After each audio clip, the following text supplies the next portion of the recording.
എല്ലാ മാന്യ പ്രേക്ഷകർക്കും ഇന്നർ ലൈറ്റ് ചാനലിലേക്ക് ഒരിക്കൽ കൂടി സ്വാഗതം. ഓരോ രാശിക്കാർക്കും ശനിയുടെ ഗ്രഹസ്ഥിതികൾ അനുസരിച്ചുള്ള മാറ്റങ്ങൾ ജീവിതത്തിൽ വരുത്തിയാൽ ശോഭനമായ ഭാവി ഉറപ്പാക്കാം. അതുപോലെ തന്നെ മറ്റു ചില രാശിക്കാർക്ക് വരാൻ പോകുന്ന ഗ്രഹപ്പിഴകളെ മുൻകൂട്ടി മനസ്സിലാക്കി ഒരു പരിധിവരെ ദുരിതങ്ങളിൽ നിന്ന് ഒഴിഞ്ഞു നിൽക്കാനും സാധിക്കും. ഇതിനുവേണ്ടി എന്തൊക്കെ മാറ്റങ്ങളാണ് നമ്മൾ ജീവിതത്തിൽ വരുത്തേണ്ടത്? ശ്രദ്ധിക്കേണ്ട കാര്യങ്ങൾ എന്തൊക്കെയാണ്? പരിഹാരങ്ങൾ എന്താണ്? ഇത്തരം കാര്യങ്ങളാണ് ഇന്നത്തെ വീഡിയോയിൽ നമ്മൾ പരിശോധിക്കുന്നത്. എല്ലാവർക്കും ഒരിക്കൽ കൂടി വീഡിയോയിലേക്ക് സ്വാഗതം.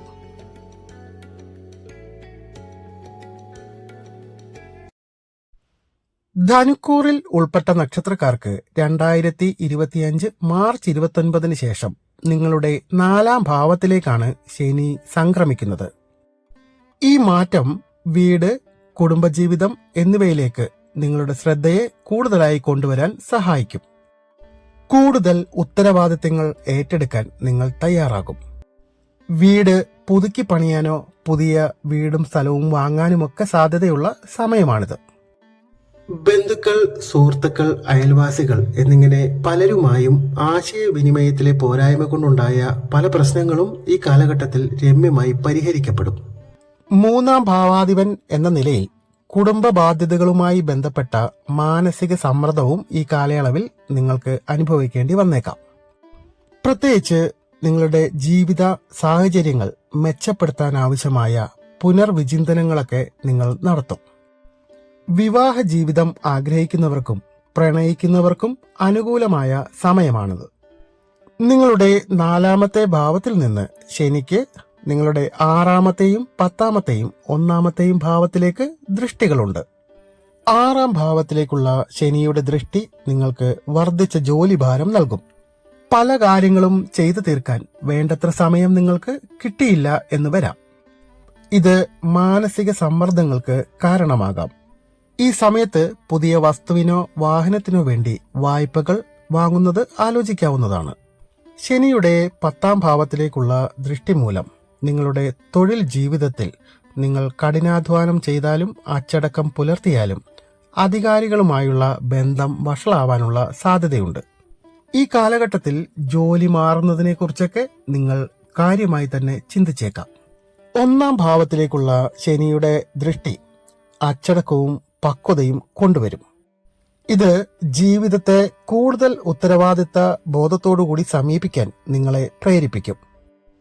എന്നിരുന്നാലും അമിതമായ ചിന്തകൾ മൂലമുണ്ടാവുന്ന മാനസിക സമ്മർദ്ദങ്ങളെയും ഉത്കണ്ഠകളെയും നേരിടാൻ തയ്യാറായി ഇരിക്കേണ്ടതാണ്. ധനുക്കൂറിൽപ്പെട്ട മൂലം നക്ഷത്രക്കാർക്ക് 4ാം ഭാവത്തിലാണ് ശനി സഞ്ചരിക്കുന്നത്. ഇത് കണ്ടക ശനിയാണ്. എന്നാൽ 4ാം ഭാവത്തിലായതിനാൽ ഇത് ഗുണാനുഭവങ്ങളും നൽകുന്നുണ്ട്. ധനപരമായ ചെറിയ ബുദ്ധിമുട്ടുകൾ ഉണ്ടായാലും കാര്യങ്ങളെല്ലാം നല്ല രീതിയിൽ തന്നെ മുന്നോട്ടു പോകും. രോഗാവസ്ഥകളെ ശ്രദ്ധിക്കേണ്ടതാണ്.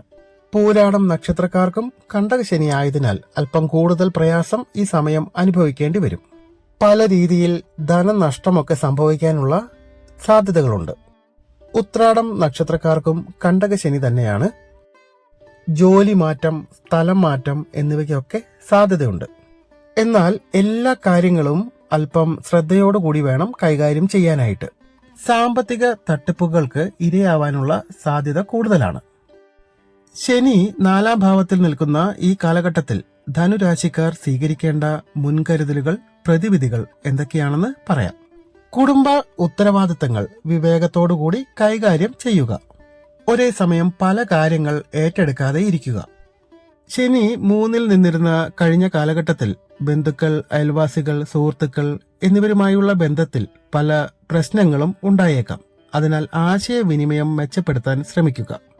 6ാം ഭാവത്തിലേക്കുള്ള ശനിയുടെ ദൃഷ്ടി വർദ്ധിച്ച ജോലിഭാരവും വേണ്ടത്ര സമയം കിട്ടാത്ത അവസ്ഥയുമൊക്കെ സംജാതമായേക്കാം.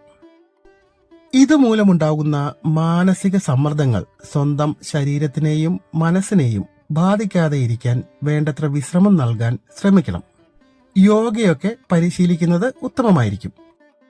10ാം ഭാവത്തിലേക്കുള്ള ശനിയുടെ ദൃഷ്ടി ജോലിസ്ഥലം, അധികാരികൾ എന്നിവയിലൊക്കെ പ്രശ്നങ്ങൾ ഉണ്ടാക്കാം. സമചിത്തതയോടുകൂടി കാര്യങ്ങളെ നേരിടാൻ പരിശീലിക്കേണ്ടതാണ്. ഈ കാലഘട്ടത്തിൽ ജോലി മാറുന്നതിനെക്കുറിച്ച് നിങ്ങൾ ആലോചിക്കുന്നുണ്ടെങ്കിൽ അത് ദീർഘകാല പദ്ധതിയോടുകൂടി നന്നായി ചിന്തിച്ചെടുത്ത തീരുമാനമാണെന്ന് ഉറപ്പാക്കുക. ധനുരാശിക്കാർ ഈ കാലയളവിൽ അനുഷ്ഠിക്കേണ്ട പരിഹാര കർമ്മങ്ങൾ ഇനി പറയുന്നു.